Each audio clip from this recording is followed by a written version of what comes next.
Hello everyone, it's George from Ireland. Welcome back to my channel. And by request, talking about what's happening in Singapore. Well, the Singaporean situation is unusual for not being good. Normally, everything goes swimmingly there. I call it the five-star nation, and not just because they've got 5 stars on their flag. I wrote to the Singaporean government about over 20 years ago, suggesting they take that one up. I got a reply, but they haven't actually taken me up my suggestion. Singapore used to be known for things being rock solid. There was continuity, there were really no problems. The economy was growing steadily, very low unemployment, very low inflation, and there was virtually no crime. It all worked like clockwork. But this dreamlike situation seems to be somewhat imperiled. Mustn't overstate the gravity of the situation. The People's Action Party, PAP, has ruled the country since its independence almost 60 years ago. And it's unprecedented for some cabinet ministers to have been arrested as suspects in relation to a corruption investigation. And it's almost unprecedented. I think in the very early 80s, something similar happened. So 2 legislators resigned as well when they're found to be engaged in an extramarital affair. And one of them, he was thought to be groomed to be the next prime minister. The prime minister currently is Lee Hsien Loong. And Mr. Lee, he's the son of the late founder of the Republic of Singapore, Lee Kuan Yew. Lee Kuan Yew, who died in about 2015. So, yeah, that's it. Since 1959, when it was founded, the People's Action Party has won virtually everything, and not just won, but won by an enormous majority. So, the Speaker of the House of Parliament, Tan Chuan Jin, at age 54, he tendered his resignation when it came to light that he was carrying on with another PAP legislator, Cheng Li Hui. He was married, she was not. And so this is thought to be inapposite. So they're rather moralistic, a bit on the Victorian side. I remember when I was passing through Singapore airport, my God, this is 20 years ago, there's a hilarious item in the newspaper said oral sex to be made legal, and that the adults couldn't freely consent to oral. But anyway, thank goodness that's been allowed. Anyway, so the Transport Minister, S. Iswaran, he has had his collar felt, and there's a very successful hotel owner, Ong Bang Seng. Now, we don't want to jump the gun and assume that they're all guilty. These 2 men, they were the instigators of the Grand Prix, which came to Singapore in 2008. So have they been accepting or giving douceur? I don't know. So the Deputy Prime Minister, Lawrence Wong, he's been thrust into the spotlight, and he's been often the government's point man on this one, and saying that there'll be a proper investigation that will get to the bottom of this, and this will be done without fear or favor, because there might be a temptation to sweep it under the carpet or to let people off, not to have the PAP left with egg on its face, but they realize that they need to root it out. So although Singapore is very wealthy, there's a growing wealth gap. Even the poorest Singaporeans are quite well off, to the extent that they usually won't do menial jobs, and people from nearby countries like Thailand, Malaysia, Indonesia, the Philippines are coming there, and they're doing these jobs as cleaners, as nannies, as whatever, as drivers, as gardeners, farm laborers, construction workers from India and Bangladesh and so on. And also recently, the construction workers had to work, and that was it. They weren't allowed out. They weren't allowed to wander around the city. And they've actually allowed them on their day off to wander around the city.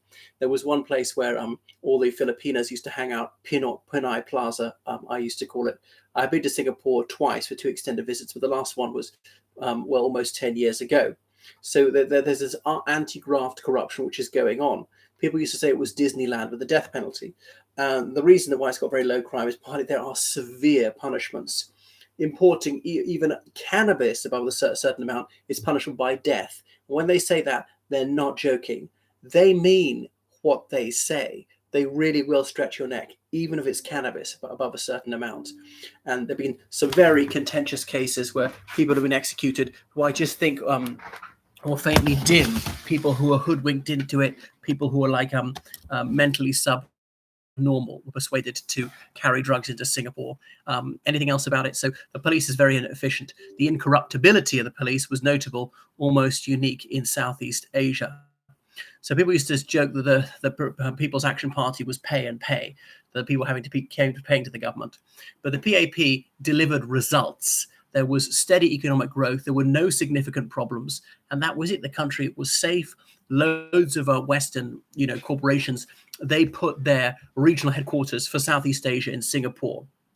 because it was clean, because it was very secure, because it had superb transport links, because like the phones would work and there were no power cuts, which couldn't always be said about other countries in Southeast Asia, because everybody spoke superb English, because there was an excellent transport network. I mean, within Singapore, the mass rapid transit system, or indeed flying in and out of Singapore, because all that was so good, people wanted to stay. So it was rather moralistic, the PAP, but now we see that when it came to money, some of them were less than moral. But I don't think the PAP is seriously challenged. There are some opposition left-wing parties. They're often fragmented. They sometimes formed alliances. They've really got nowhere. The libel laws are very stringent. The definition of libel is too broad. The bar is set very low.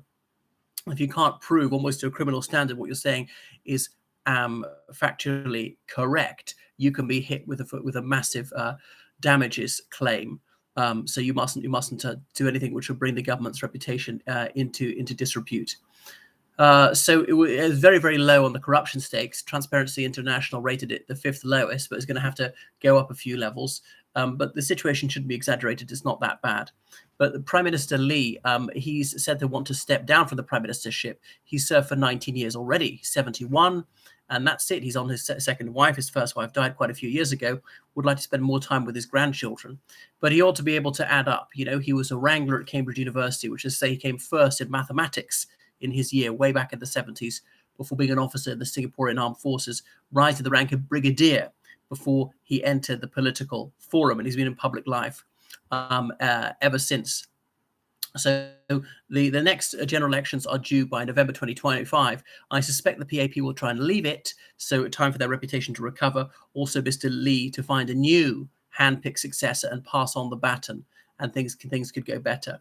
So Mr. Wong suggests that the suggestion that Mr. Wong is not the one who's going to take over the prime ministership after that. But Singapore's reputation is not as squeaky clean as it used to be, but I'd still recommend it in many ways. It's a very small island with virtually no natural resources.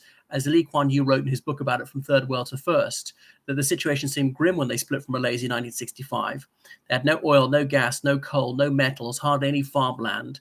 Why would anybody invest there? And they've become rich just through the dint of hard work, of sound governance, of excellent education, and they spent on mundane things like roads, like railways, like plumbing, like electricity, and that's why life goes swimmingly. And they discourage cars. A massive amount has to be paid to buy a certificate of entitlement. Only then can you purchase the car, because if everybody had a car, it'd be in gridlock.